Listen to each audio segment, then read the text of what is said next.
L'adjudication.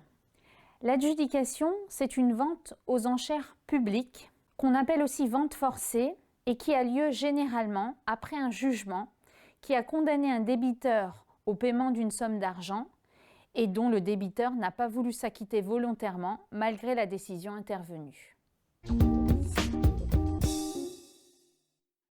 La bonne foi. La bonne foi traduit le comportement d'une personne qui, par bonne intention et honnêteté, se conforme aux règles de droit en vigueur. Elle relève également de la croyance d'une position conforme à la loi, c'est-à-dire lorsqu'une personne concernée peut croire de bonne foi qu'elle se conforme aux règles, alors que ce n'est pas le cas. On dit qu'elle est de bonne foi quand elle pense faire bien, alors que ce n'est pas le cas. La cause. La cause d'un contrat ou d'une obligation est la contrepartie attendue par celui qui s'engage en échange de sa propre obligation. Alors, ce n'est pas très clair. Un exemple est plus simple. Lorsqu'on signe un bon de commande pour un canapé et qu'on paye le prix, on s'attend à recevoir le canapé commandé.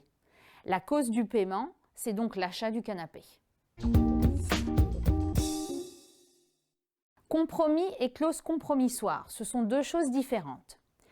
Lorsque des parties conviennent par avance, avant la naissance d'un litige ou d'un conflit, de confier leur litige éventuel à des arbitres, on se trouve alors en présence d'une clause compromissoire. Le compromis, lui, c'est le nom donné à la convention par laquelle, après la naissance d'un différend, les parties décident de confier à des arbitres la résolution de leur conflit. Donc, clause compromissoire, c'est avant tout litige. Compromis, c'est quand le litige est né. Dilatoire. Il s'agit d'un terme utilisé dans le langage juridique et politique qui fait référence à la notion de prolongement, de rallongement.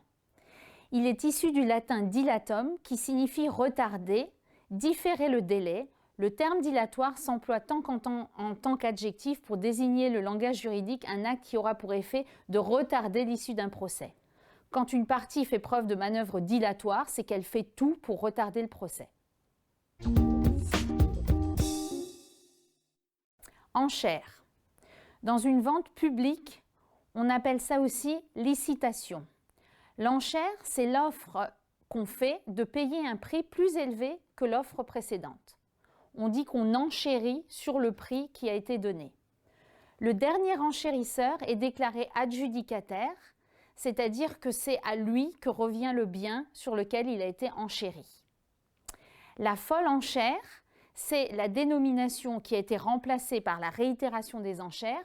C'est la situation dans laquelle se trouve un adjudicataire, donc celui qui a obtenu le bien, qui n'a pas été en mesure de respecter ses engagements en payant le prix ou les frais de l'adjudication. La chose vendue est alors remise aux enchères.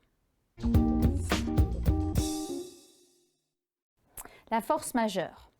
Un cas de force majeure, c'est un événement imprévisible, irrésistible et extérieur aux parties qui empêche le débiteur d'exécuter son obligation. Imprévisible, c'est un peu plus fort qu'improbable. Ça signifie qu'il ne pouvait pas être prévu. Irrésistible signifie qu'il est inévitable et insurmontable. Et extérieur signifie qu'il échappe au contrôle de la personne concernée. Un exemple, un incendie. C'est un événement extérieur imprévisible et insurmontable.